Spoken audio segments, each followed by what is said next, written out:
Good evening, everyone, and welcome to SocialFlight Live. I'm Jeff Simon. We have a fantastic show for you this evening.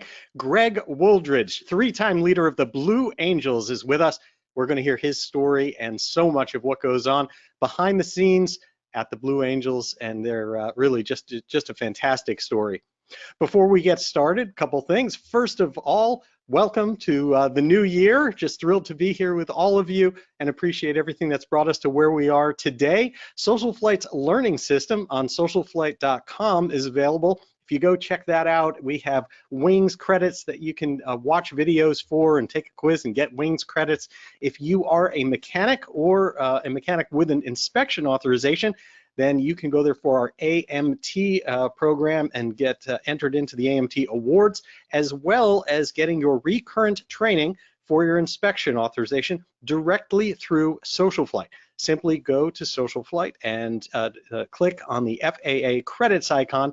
That will come up. You'll be able to go through and use this in order to get your renewal credits. It's just a great way to do this from home on your own time, one course at a time, and so very nice way to do that for everyone. And it's just something that we are doing to try to support General Aviation, which is part of everything that we do here. In addition to that, I'd like to say that tonight's broadcast is brought to us by Bose Aviation, a strong and wonderful partner of SocialFlight. Their A20 headset is truly an icon in the industry, and also their ProFlight Series 2 is a great headset for those of you out there that may fly the stuff that burns Jet A and have get up there at the flight levels. It's just an amazing headset. I know that my good friend Brian Schiff flies behind the ProFlight Series 2, so be sure to check that out. And again, thank you to Bose Aviation for supporting SocialFlight. Now, Greg Boss Wooldridge is the only commanding officer to lead the Blue Angels for 3 separate tours.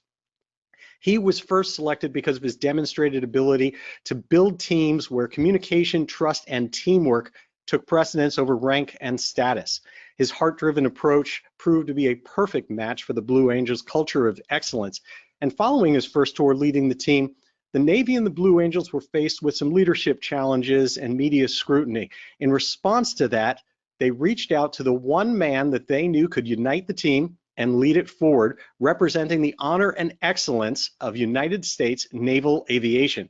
Following his leadership success with the Blues, Greg has become a nationally recognized speaker, sharing his methods to empower individuals and teams on their journeys towards high performance. I'm going to bring Greg on the line now, and please help me welcome to SocialFlight Live, Greg Boss Wooldridge. How are you doing, sir? Good, Jeff. How are you? I'm glad to be here. Thank you. Thank you so much for taking time to join us. Pleasure. I have to say, your history of leadership in such an amazing role with an iconic team like the Blue Angels is really just I think a lesson to so many people of what it takes to not only be part, kind of like a page in such a legendary group of excellent pilots and individuals, but to have been called upon to come back and continue leading the team. I'd like to start with your background. Tell us about kind of where you came from and how did you actually find yourself in behind the stick of any plane, and then how'd you get to the Blues? That's an interesting story. It might bore some, but I'll try. I doubt it. My 3 tours with the Blues, I have to say, the third they gave me 3 chances to get it right. That's all I got to say. I'm not sure I got it right even at that. But my path in aviation started probably just as any kid does, building plastic models, and then on top of the Carew Tower in Cincinnati, throwing balsa wood airplanes off the top of the tallest building in Cincinnati. And that was about as close as I got to aviation, all the way up through high school and college. I had never been on an airplane, never flew in anything until I got the call after I squeaked through college, graduating in the half that made the rest of you guys look good. Squeaked through, got out, and it was time to go serve. And I needed to, have a skill. I wanted to learn a skill if I was going to go in the service, right? So the Navy took me said, yeah, some of your test scores are good enough to fly, so we're going to send you down to flight school in Pensacola. I went down there, and that went pretty well. It's a real eye opener. I expected to see all these college athletes, these all-stars, and they were mostly just regular guys. I felt, wow, I'm pretty much at home here, regular guys, right? They weren't superheroes from day one. No, but what you learned right away was to take care of each other, right? And that was a great lesson. Did your family have a history of service? My dad in War II, he served like the rest of the men, and some women, of course. But beyond that, no family careerist, if you will. So it was just something I needed to do. I needed to go and serve, and the Navy was the best offering. Got my wings, went through. I went through what we call the jet pipeline, and then got what was called then plowed back to flying T-34Bs as a flight instructor. So to go from getting your wings in jets back to T-34Bs, it kind of was a kick in the shins, but I got back there, and I'll tell you what, teaching these young kids like I was, not too much older than them, how to fly was just a hoot. And I was getting 100, 120 hours a month. It was really a lot of fun. Did well enough that I could move on from there to fly jets in the fleet, and that's what I want to do. Went to fly A7s. And here's one of my great second chances that I had. And I had a lot of them. People say, "Well, you must have been walking on water there to get to lead the Blues." So, oh no, I was dunking under the water quite a few times. So, getting to the fleet to A7s and disqualifying my first attempt at qualifying on the ship, carrier landings. Got the right number, but not in the quality that I needed. And I thought I was done, and they said, no, we'll assign you another instructor and put you in the next class, right? So I got into the next class, and I was told by my new instructor, Wooldridge, you can do this, and I know you can do this, but remember one thing, you fly the airplane and don't let it fly you. And I think from a purely aviation point, that certainly makes sense. Don't be reacting all the time. Put that plane where you want it. And I've got a yoke here, right? Control stick is better. Put the plane where you need it to go. You control it. And that applies to all of life. And I carry that to some of the message that I use. But I got through the second time and went out to the fleet, flew A7s for a tour, flew A4s in an adversary role for a tour, another A7 tour. Well, actually, the first adversary tour, I went from the States, then I went to the Philippines and flew an adversary tour in A4s. Love that airplane. It's interesting that you say that. There's been quite a few people that I've talked to that reflect back on the A4 as their favorite plane. Like that seems to be a thing. Tell me about the A4, because that comes up over and over again with, I've heard it come from astronauts, from pilots, and all through a lot of very well-established people are like, oh God, the A4. Yeah. Kick the tires, light the fires was some, an expression, right? Pretty much applied to the A4. Not a whole lot. There weren't any, back in those days, there weren't any real systems there. You had to, line and all that other kind of stuff. It just, you got all the basics and you light it up and go. And the roll rate, 720 degrees a second. Wow. That's pretty cool. And it had a good pitch rate until it pretty shortly thereafter ran out of gas. It ran out of energy, right? Not gas, but energy. So it was a great airplane to do dogfighting in, because a lot of times you can intimidate these high performance guys, F4s, F-14s later, sometimes F-18s, into seeing your nose come around so fast that they would overreact and bleed off their energy, right? And then you'd have a teaching lesson there. So the Scooter was a great airplane. The slats were interesting, the leading edge slats. If they came out asymmetrically, that was a little challenge. But other than that, terrific airplane. I just loved it. Simplicity. I'm not a big guy, but my flight suits would get napped up from rubbing against the the rails there. I mean, it was tiny. And they said if I ever had to eject, I'd probably have a couple broken legs. So, yeah, well, you know, because Wow. that's How would you compare the A7 to that when you moved to that? the A7. I used to call it the Harley of the fleet, a big old hog. You know, carry a lot of stuff, get to the fight as you know, usually and do a great job, but not as nimble, not nearly as nimble as the A4. I just love the scooter. I really did. I got it one time. I got into a situation in the airplane in an inverted spin. Got the plane 90 degrees nose up doing a dogfight with another guy, and waiting for him to fall off. He started to fall off, and now I'm going to roll in. And well, I went to roll in, and there's no controls, zero airspeed, no controllability. Dropped back on my back, and for which there was prohibited to get to that regime. So again, I got a second chance. I'm here because they had no known recovery, right? So anyway, got an inverted spin, held on to it, waited way too long, should have ejected a couple of times and didn't. And it finally got, I could hear the wind coming by the canopy. Oh, okay. And rolled it right side up. Wow. Grace of God. Anyway, wow. That's too much about it. Was the A4 called the scooter, you said?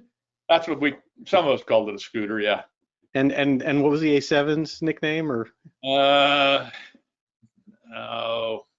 I'm not sure. I don't know either, so don't worry about that. But that's, wow, that must have been a harried experience. I can only imagine. Yeah, I had a couple. And you were in aggressor squadrons at this point, basically? Yeah, we like to call them adversary. The Air Force calls them aggressor, and I guess maybe it's morphed into aggressor for all that type of training. But it was a lot of fun. Went to fly against foreign services, Singapore and some others. Just a great time, and against the Air Force quite a bit. Yeah, and then back to the fleet, back to what I needed to do to get my career on track, flying A7s again and a department head tour, then going to a short tour as a flag secretary for an admiral, and from there getting selected to fly F-18s. I went to back when the Midway was not a museum, back when it still floated. Out in Japan, got my command tour out there, and I saw that as a way to get command of an F-18 squadron, because it was still half A-7s and half F-18s, right? And in order to strike that bargain, I said, yeah, I'll go to Japan and live there, right? And that's a forward deployed carrier, right? I'll live there and fly off that ship as long as I can have F-18s, because I really wanted to fly them. So I got to do that, and that was a tour. Command of that was a tour I had before I got selected to the Blues. What was the transition to the F-18 like? Challenging because of the technology. You know, I was a basic mimeograph type of guy. You know, when it comes to office stuff and you know what's in front of you. The A7 had a little bit, had an INS, you know, but to get into something with everything else, you know, fly-by-wire, GPS, all that great stuff, was interesting. In some respects, easier because of that, but in some respects, you had to really broaden your world on what you had to know. You know, I mean, what you had to know was vastly increased, required knowledge, but the simplification and the ease that it got you to was really nice. And I just loved the combat capability of the airplane, what it could see, what you could do with it, you know, with both the fighter and the attack mode. Truly an FA-18. So, and two engines. I hadn't flown a two-engine airplane, I don't think, period. Well, yeah, I don't think I had. So, oh no, the T2 Buckeye, the second one, you know, the B had two engines. You're making me think real hard. I'm probably talking too much. But the two engines, that was really nice. So, and the power, you know, and it was cool looking. That's really, really wild. Do you still remember from your deployment days that kind of flashback to what it's like to fly off of a carrier? Oh yeah, of course. You know, when you got 3 or 4 day landings a week, that was pretty sweet. You know, you get used to it and challenged by it, and the fear level was pretty low. But when you were flying maybe one night trap, called a carrier landing a trap, when you only got one night carrier landing a week or every 10 days to meet a minimum. That got some adrenaline going. That got the heartbeat really, really pounding to make that happen. But yeah, I remember my carrier landings. They were so much fun. Just, wow. I enjoyed it, except at night. At night, I was one of those guys that was looking for a commander's moon out there, right? No kidding. That sounds amazing. And I didn't realize that you had that crossover with the Midway. Admiral Lawrence Chambers, that commanded the Midway at one point in its history, has been here on the show. So it really is an epic aircraft carrier. It is, and the museum in San Diego is beautiful. Wow. Yeah. So how did the call come to join the Blues? So we used to not have email, right? We had naval messages on printed paper, and you'd wake up in the morning, go up and see what all the new messages were, you know, whatever. And there was one saying, hey, we're looking for a new flight leader for the Blue Angels, you know, and here's how you apply, and here's who you apply to. And I read that, and I kind of chuckled, you know. And so I told some of my, you know, in the ready room, told a couple of guys, hey, you know what, they're trying to get a new leader of the Blues. I said, wouldn't that be cool, you know? And they said, they'll never pick me. I'm not even going to apply. And they said, come on, Skipper, you need to apply. Besides, if you get picked, you can get us some good seats at the air shows. And I said, nah, I'll never get it. But this thing about teams and teammates and, you know, wingmen taking care of you, no matter what you're doing, whether it's flying or something else, having good wingmen, good leaders. They said, come on, Skipper, you need to apply. And I thought, you know what, you never know if you're going to get to do something until you ask or you try. And so I tried, and I got, you know, the only endorsement I had was from my air wing commander, the CAG, Jim Buren at the time. I'll never forget the guy, great guy. So he endorsed me, and I got selected. I remember the moment of being selected? The what? The moment that you found out you'd been selected? Yeah, I was still in Japan, and they took about 6 commanding officers, one of them was me, back to Corpus Christi to interview, right? A couple panels, and have dinner with the staff and their spouses. And I got back there, and I saw the people I was competing with, the CEO of Top Gun, the fella that was doing the F-14 flight demos on the East Coast. What's the heck? You'll know his name. Blonde hair, went on to fly. He perished last year in an airplane, but he was doing all these air shows. What's his name? Somebody out there's yelling it. Hey, it's this guy. You know. Anyway, I'll let you know if someone types that in. But don't worry, keep going. All right. So I'm looking at these guys. Like, well, they're never going to pick me. So I was just relaxed as I could be, you know. I just said, okay, I'm going to have some fun here for these 3 or 4 days, eat some good Mexican food, which I couldn't get in Japan, you know, and relax and get over to the message center and find out how my troops were doing in advancement. You know, again, we had the kind of information didn't flow as wonderfully as it does today. And one of those panelists, after I got selected, he said, we saw you go over there. He said, you care about your people, right? I said, yeah. You know, I really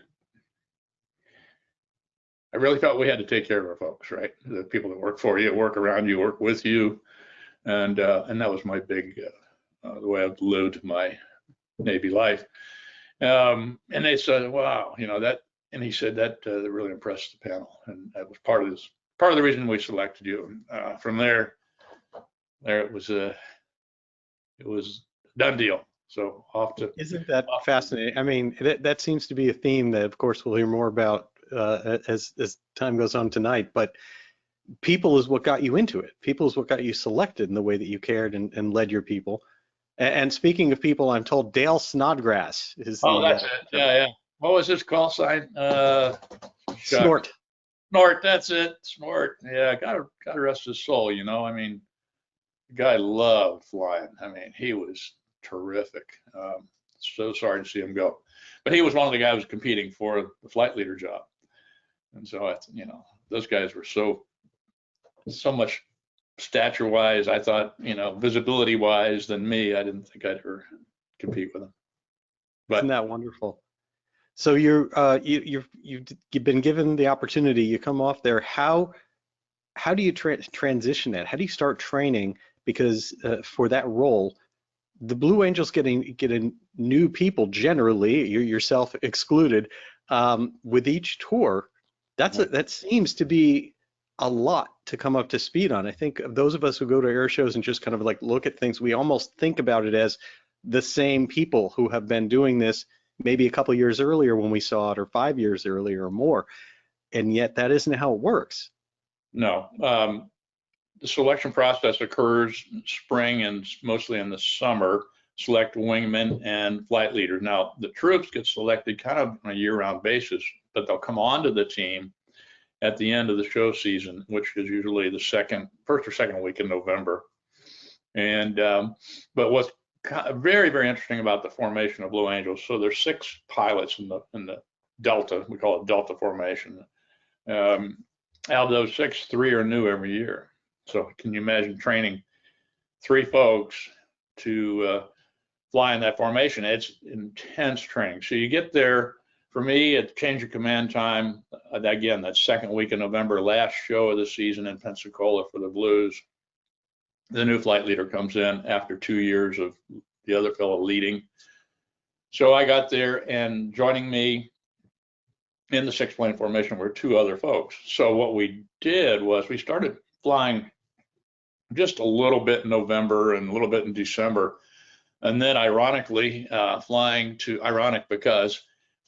El Centro, California, the whole squadron, C-130, whatever else you need to get 125 or so, 150 people out there, and bringing the 6 jets out, as a new flight leader leading the 6-plane formation into the overhead at El Centro, California, in the Imperial Valley, where it's sunny all the time, on this very day. Today is when they flew in. The new team flew into Pensacola today, January 3rd. So you come in at the first few days of January, stand down for a day, figure out where everything is, get unpacked, and then it's twice a day, 6 days a week for 10 weeks to learn. So it starts out with, further away, start moving it in, start working on cadence and all that good stuff. So it's intense, but it happens, and you finish up that 10 weeks with an air show in El Centro, and it's so cool. Wow. The process is amazing. And in the Blue Angels, I saw something I'd never seen in my military life before, a more democratic, if you will, way of leading and coming to solutions and processing what's going on and getting the trust built up, right? It wasn't this, finger pointing and thumbs down on people. It was more equal in how we worked, and it opened us up to being comfortable with allowing people to know what we had done wrong, and so that digging into what happened in the flight and being open and trusting and driving fear out, just really driving the fear out of it so that we could get to the solutions we needed to get better and have a better show, a safer show. But safety was always the primary goal. So help me understand a little bit more specifically about how something like that happens. So, and by the way, I think it's fantastic that today, that the day we're having you on turns out to be the day everything's beginning at El Centro for the next season of the Blues. New flight leader. So you have a training flight, and then in your debrief, if something's gone a little bit wrong, explain how that actually happens to do what you said, to have a collaborative and open approach that's a little bit different than what your people are used to doing. Yeah. It was, Jeff, it was just amazing. You'd go in the room. Well, I say hang your rank on the door, on the hook before you went into the room, right? I went into the room, relaxed, had a bite to eat after flying, or a soda or something, and sit down, and pretty soon I would just say, okay. I thought as soon as I said okay, it was kind of like the key word that everybody quieted down. We got settled in. And then I would say what my impressions were of the day. Thought I was pretty good, or I thought, it was really bumpy out there, or things hadn't gone as we wanted to, and we'd call it was a real worker, meaning that was a hard day, right? Without saying it was terrible, just saying it was hard. And I'd say generally, the weather held up the way we thought. Generalizations, right? And then into specifics about what I could have done better. Me, the boss, the leader, saying, I screwed up. Here's how I screwed up. So you're setting that example right from the beginning of the meeting of what you want everyone else to do based on you. Absolutely. Full transparency. It was part of this culture, and again, the culture was huge on the Blues. I can talk about that if you want, but the culture of openness and gratitude, trust was penultimate. So when you're flying that close together, you have to be able to trust somebody. So I'd start out with, I was 100 feet low here. I turned in a little too soon to hit my checkpoint, and I'll fix it. So you're making a promise to everybody that the next time it happens, the next time you fly together, they won't see you screw that up or make that same mistake. It's a promise that really molds and fits that trust together, the promise of improvement, right? And so I'll say it, and then over to the number 2 guy, the right wingman. And he says, well, boss, I thought it was a pretty good day, or I had a rough day, or whatever. Here were my safeties. We called everything that was wrong kind of a safety. And he would say, yeah, and all of us would say, this was my safety, again, either low or whatever that safety might have been, or out of position, or called the wrong thing, or whatever, and I'll fix it, right? So they saw the boss open up, become vulnerable, transparent, that's another big important thing. And so they felt comfortable doing that, but it was already ingrained in the culture. So it wasn't like you had to invent this every time you went into debrief. It happened every time you flew, and it got to the heart of the matter. And it got so individually, you didn't get individual right answers, or individual answers that suited you. You got the right answer by having this form of debrief. And it was amazing. So you'd come out of the debrief, then we'd go and do, look at the videos and all that stuff, and then we'd come out of the debrief having found ways to improve. So you get this Kaizen, this cycle of improvement, by identifying what went wrong. You don't have anybody holding back saying, well, I'm not going to tell them what I did wrong, or I'm not, maybe somebody didn't see it, right? And there was none of that. It was because they trusted that, they didn't have to be fearful of retribution or, punishment or whatever. It really made things work smoothly. How, as a leader in that environment and as a commander in that environment, did you handle the additional fact that you're always going to have people at different levels of ability no matter where you are? So you are always going to have some people that are more top performers and some people that are, let's say, having more safeties on a more regular basis. How did you handle that? Was that still in the room, or was some of that outside the room? You got a lot of that smoothed out in that 10 weeks of training. Plus you had so much confidence in everybody because of the processes. That you're talking about some really incredible flying, and it takes pretty high performance pilots. So it's kind of hard to pick on somebody. We were harder on ourselves than our teammates were on us, and that brought us closer together, because we say, hey, come on, buddy, let's go talk about it. I flew your position last year, because we kind of rotated positions, right? One year next, and that's how we could keep that expertise up. If somebody said, and even in the debrief, somebody said, hey, this is my 3rd time in a row that I couldn't get in position for this maneuver. I was a little bit out of it and I can't figure it out. Then we do mentoring, right? And it wasn't like, oh, you knucklehead, you'll never get it, you messed up. No, it was, come on, I had the same problems, or let's talk about it, the one-on-one mentoring that would occur. So you talk about I think you were kind of implying a stratification of talent or whatever, but there really wasn't any of that. We never looked at it that way. Wow. It was something I learned when I stepped foot across the threshold when I went at aviation officer candidate school and the Marines were driving, and Marine drill instructors were there. You learned that you take care of your wingmen, you take care of the folks that you work with. And so those issues, there were a couple times in my 4 opportunities to lead the team, 4 different years, you might say, or you would say, 2 times maybe when there was a little breakdown, something wasn't admitted to, and that's when, as a commanding officer, as a leader, as a CEO, whatever, you do have to take that on, and so you kind of take that person aside and say, hey, look, it's pretty well known that this happened in that maneuver or whatever it might be.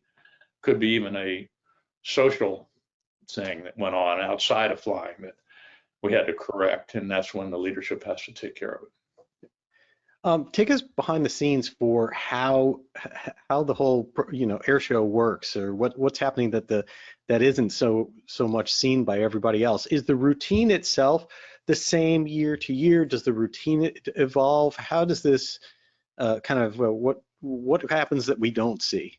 Because we all see the big arrival and then the big show.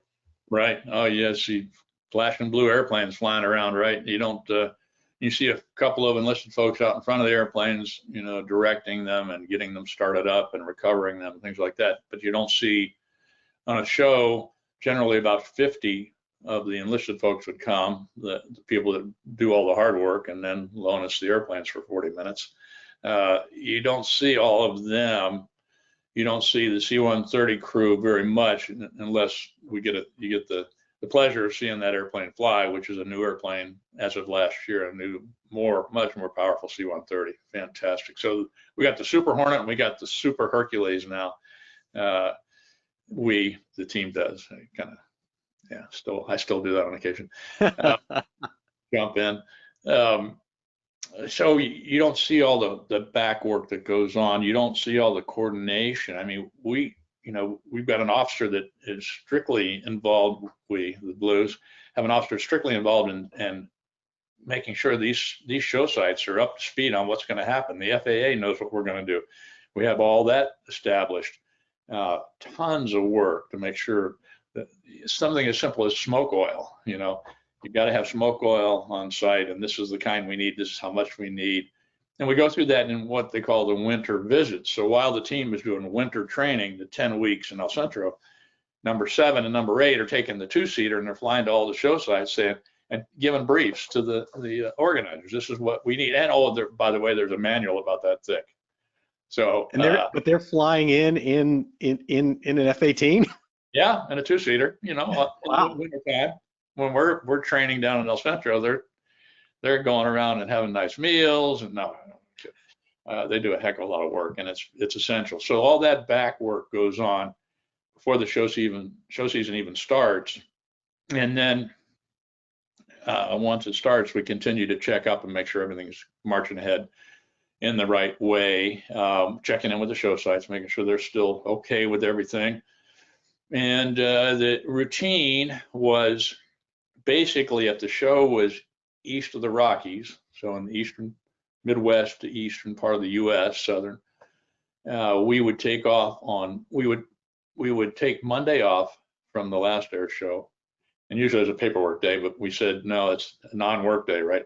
And then Tuesday we'd come in and have some meetings, practice. Wednesday come in Pensacola, have some meetings, practice. And then Thursday we'd fly off to that show site, Quad Cities, Davenport, Moline, whatever that might be. Fly off to that show site, land, refuel, talk about it a little bit, and then go up in pairs. Back when I led the team, we went up in pairs to get our visual checkpoints. So there's like a dozen things you have to identify that set you up for each maneuver within that 5-mile radius of operations. So you had to go out and pick these out. I mean, they had to be very specific, Shell station, the sign at the Shell service station right on the corner there. That's my 2-mile checkpoint. mile and a half had to fly in, and I'm flying at 360 knots. So I know exactly how far a mile was, right? Come out from center point, stopwatch in that case on the glare shield, stopwatch, count 10 seconds, mark, 1 mile, and go, okay, what have I got in a mile? Anyway, go out and do all that for all 6 guys, land. And this is after we'd flown there, first of all. Get a glass of water, fly again to get checkpoints, come back, talk about the checkpoints, and go flying again. So Thursday was a pretty darn busy day.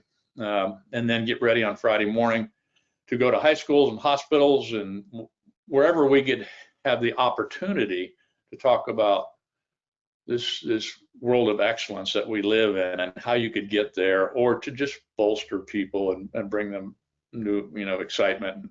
Do that in the morning, and then fly a show in the afternoon, host Make-A-Wish sometime during the weekend. We had a great relationship with them. The team still does. And then a show on Friday and a show on Saturday, and then Sunday. And then Sunday, fly back to Pensacola. And then, wow. So that's amazing. That's one of the reasons we kept. Oh, by the way, at show sites, probably Friday night and Saturday night, there'd be a social function, either the city leaders or a corporation or the air show party would occur, and we'd have an obligation there. So it was intense, and because of that intensity, it was a two-year tour. And then you got back to the fleet, you got back to flying off carriers or another job, after being in the Blues. That was a great time. That's absolutely amazing. Is it true, or is it urban myth that as the season goes on, you guys get tighter and tighter and tighter in the formation? Absolutely true. And it comes from that being able to debrief, right? And working on things that make you smoother, make you more confident, but that confidence is built around trust, right? So you trust your wingman, they trust the flight leader. When I saw a video clip of how close the guys were, I said, "You guys are flying way too close to me." He said, "We got to move it out." I said, "How can you do that?" And they said, "We trust you, boss." Very plain and simple. So you earn that trust. You start out at about 3 feet as the season begins, and maybe 2 or 3 months in, and it kind of depends on whether you're a first-year boss or a second-year boss, where you've got the skill to make it comfortable for the wingman. About 3 months in, I'd say, and then again, this is all personal experience. How the team does it these days has changed positively. I'm sure of that.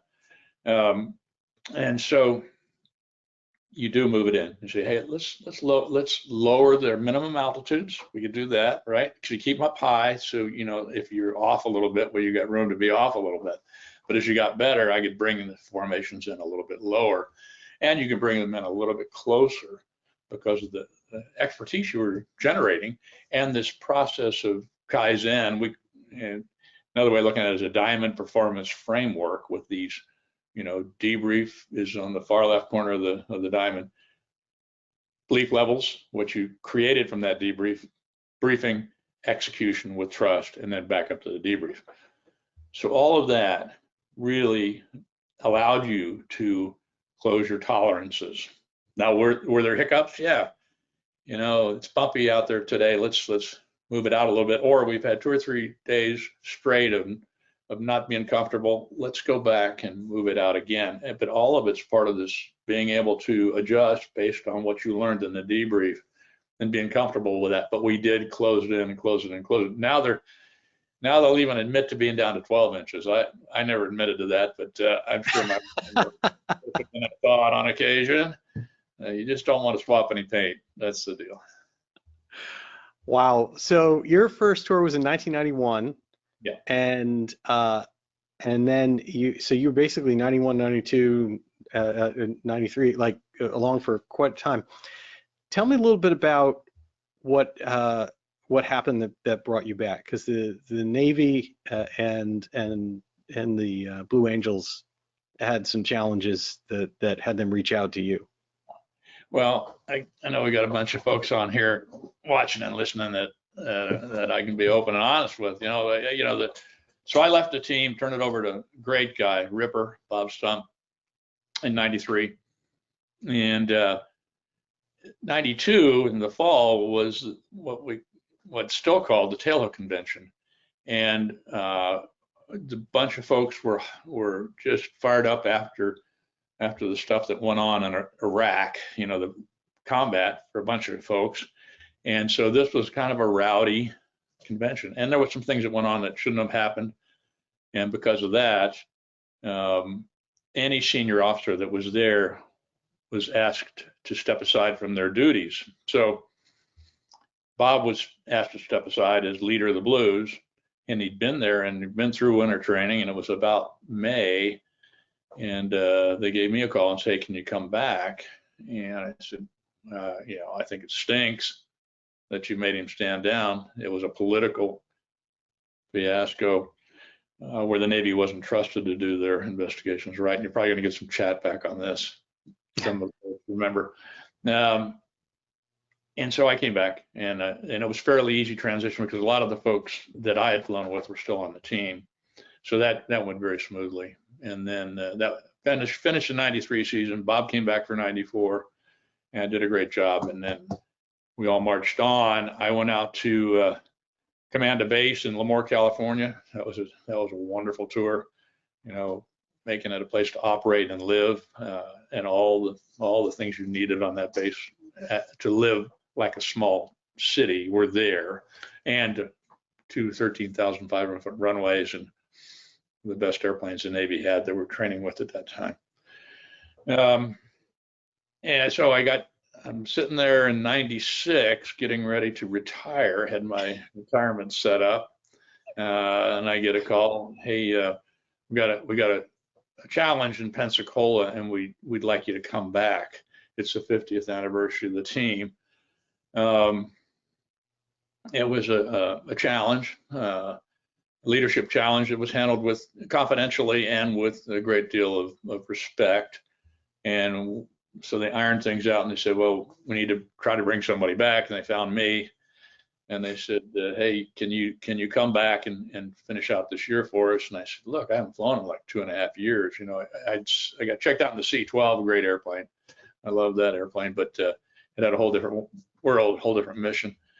And I got a couple of flights with a couple old friends in the F-18. Larry Packer was there, a former right wingman for me, and he was in a squadron there. So everybody went back to squadrons right after they got out of the Blues.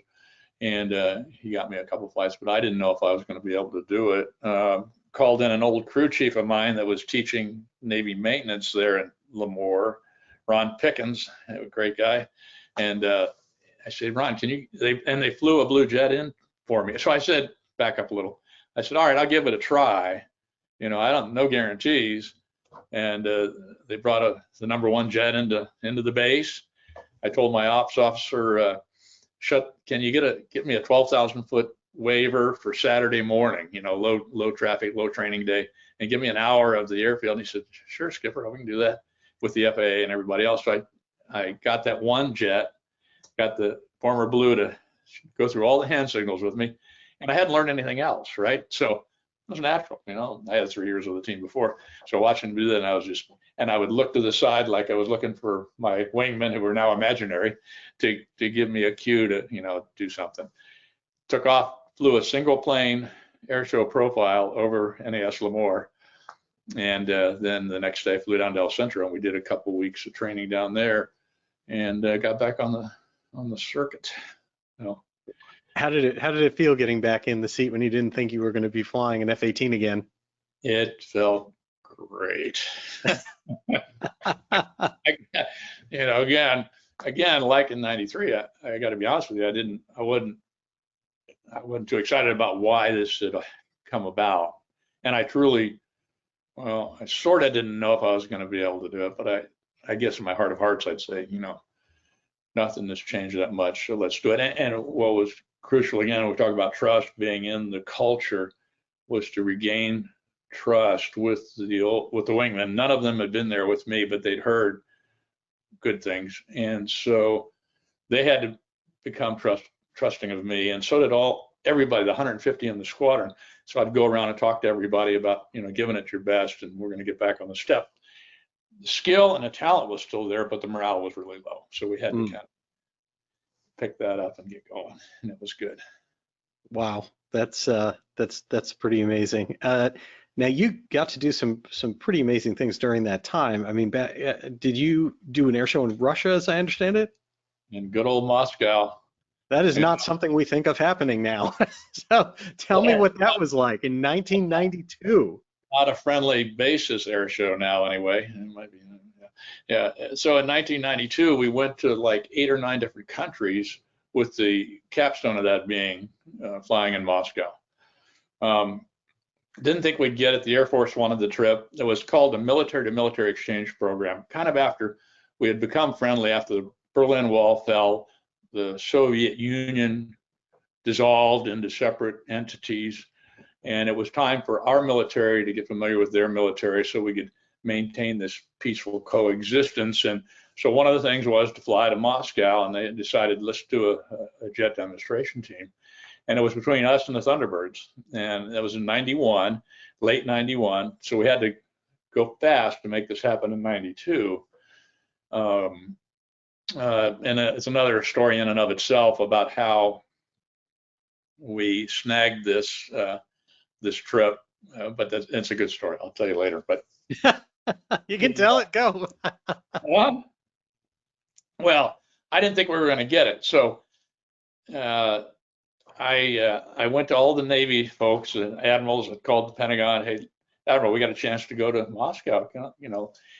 And the services aren't too keen on that, because what the teams do, they help recruiting in the United States, right? So when we go overseas for a month, it's got some mixed receptions there. So I called all these admirals and said, can you work on getting us to be the team that gets to go? And they say, well, we'll take a look at it. I never heard a thing. And I thought, we're flying F-18s and we're trying to sell F-18s overseas. And I had this meeting, a plant tour our team did, and I met a gent named John Capilupo in St. Louis. And I think he was the CEO of Mac Air St. Louis or something, but he had a high position. I'd met him there, and he talked about how they needed to keep their production line going, because once they slow down, these vendors drop off because they got to have work, right? And so I said, Mr. Capilupo, this is the situation. We'd like, the Thunderbirds are going to take the F-16 to Europe and get to show it off, and maybe people will buy that. I bet these other folks in Europe would love to see McDonnell Douglas, then McDonnell Douglas before Boeing came into the picture, F-18, and maybe buy. And so I said, and I bet your senators would love to keep this employment at a high rate in St. Louis. By the end of the week, Blue Angels are going. So kind of an interesting story.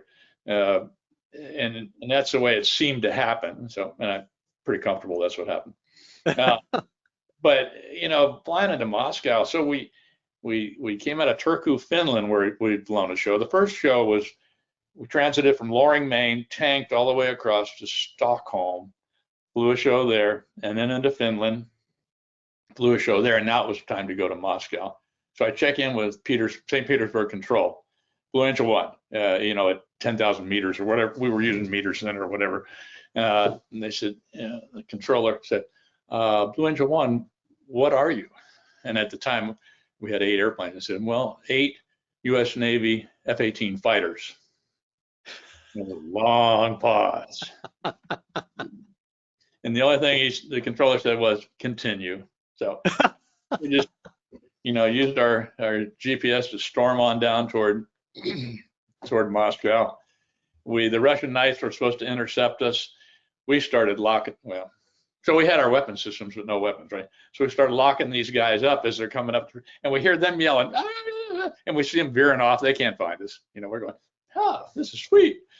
So we're locking them up with weapon solution. You probably got a lot of folks on this thing that aren't military, but you gotta love it. You gotta love it. So they finally joined on us. We go in, excuse me. We go into the overhead in Moscow, and they're on our wings, the Russian Knights, the Su-27 flankers, right? And so we come in overhead and they pitch off and then we pitch off. But we saw a bunch of stuff there at Kubinka, the major military base south of Moscow, where we staged, that surprised us. Lots and lots of airplanes. But excuse me a second, I'm going to sneeze. Sorry. This is one of those on-camera things that you don't want to have to do. No worries. The lights will do it. Yeah. Pretty fun up here in the Northwest. So a lot of things were strange there. Not what we expected, not as nearly as sophisticated as we expected. But one of the coolest things was getting to fly in the backseat of an Su-27 flanker or the MiG-29, whichever one you wanted.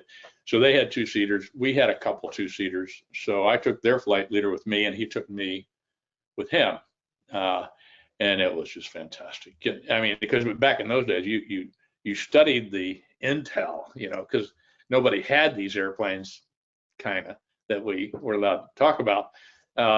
And so to get to actually fly in one, it was a real treat. And one of the things that I saw, and I think we all agreed, they were about 10 or 15 years behind us technology-wise, and that was a good thing. Did you get to kind of see what they could do? Did they ring them out a little bit for you with the plane while you were in there? The Su-27 was the most powerful airplane I've ever flown in. I'd had flights in the F-15 and of course the Hornet, but I'd never seen anything like that. It was terrific. I had a hard time trying to figure out what I was going to show Vladimir, and the flight leader who was in my backseat, his name was Vladimir, great guy. So I just showed him some of the maneuvering characteristics of the airplane, and he was pretty impressed. It's really a brute force thing with some of those aircraft. I will say to anybody out there, there's a fantastic museum on Boeing Field up not far from you, right, that I remember they put the kind of the adversarial aircraft next to each other throughout the museum, the U.S. version and the Russian version. And when you sit there side by side and you look at it, it's just a completely different philosophy of how to approach anything. You know, this one of the American planes were just so graceful and meticulous, and every part and joint and seam and looked perfect. The Russian one looked like, in many cases, someone had taken a sledgehammer to form the part, but its power was unbelievable. Yeah, I had one of the generals there. We ran into a lot of Russian generals. A lot of the older ones, I don't like what's going on here. You know, they wanted the old Soviet Union back, right? One of them had been at Chernobyl flying one of the helicopters that capped the reactor. But he'd tell me, you know, we can take off with one engine with the flanker, you know. And I thought they probably would, you know, if they only had I think their engine turnaround times were a lot faster. They burned them up a lot quicker than great American technology enabled us to have much better equipment. Wow.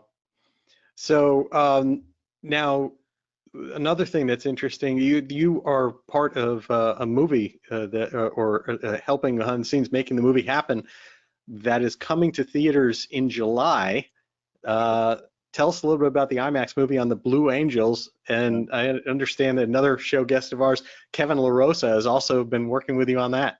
Yeah, Kevin, in fact, you said that he said, get Wooldridge on, you know. He did. He got some if people want to know how show guests work here on SocialFlight Live, it's clearly a network of one guy says, oh, this is who you really need to have next. Yeah, Kevin. Yeah, I appreciate that from Kevin. He's a great guy, a good friend. About 2.5 years ago, Rob Stone, who had made an award-winning documentary, Blue Angels Around the World, Speed of Sound, and a lot of the kids that are now adults flying with the Blues say, yeah, that was my motivation to see that movie. And Rob and I have stayed friends for, you know, ever since that came out. It came out in about '94. But won a lot of awards. So about 3 years ago, I called Rob and said, hey, Rob, why don't we make a 75th anniversary Blue Angel movie with the Super Hornet and being the 75th. And so we charged into it.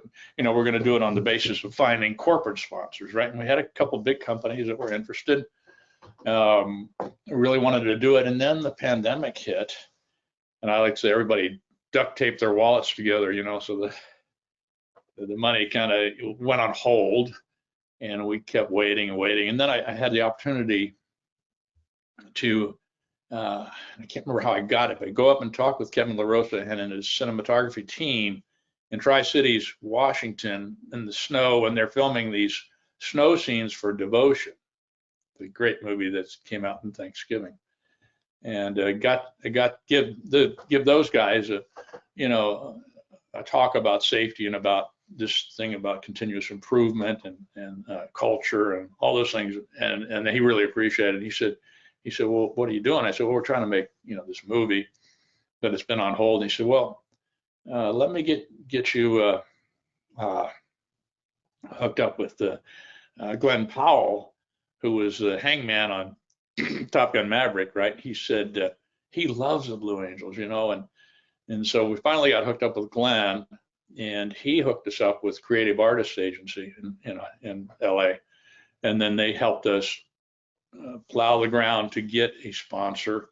IMAX, first of all, Glenn Zipper, who was a partner with Bad Robot, J.J. Abrams' company, the Zipper brothers, he said, well, we got to get this, we got to have it. They took it, we want to produce it from Bad Robot. J.J. Abrams was excited about it, and they said, now we need to find somebody that'll put some backing in there, and IMAX took it. And IMAX, for the first time ever, is making a documentary style, full theatrical run movie. And the rest, we started production last January, got it through the Navy. That was a huge wicket to clear, because they want to make sure it reflects good on the Navy and that we actually are going to go through with it, right? Mm-hmm. We got through NavInfo West with that, and then started production this year, and we went to a whole bunch of show sites. We did some great stuff with Kevin LaRosa and his helicopter. We put cameras on airplanes. Most crucially, we got the trust and confidence of the Blue Angels. I mean, when we were able to take a helicopter and have it out there moving around during a flight demonstration, I was a little scared of that. But Lance Benson, Bub, who had flown, I think, 3, 4, 5, or 6 position in the Blues, said he got in the left seat, Kevin LaRosa in the right seat, Michael Fitzmaurice in the back with the camera, big bubble nose on the front of the airplane, a turret where the camera was. But Bub said, I know where we need to go. And they briefed for hours and hours and hours, got the confidence of the team, and went out and got inside the formation. You're going to see shots of airplanes that you'll never have seen before. And all with Sony Venice cameras, which are IMAX quality, and this other camera called the Phantom. And I know we're running out of time. More importantly, I think, is what you'll see about people.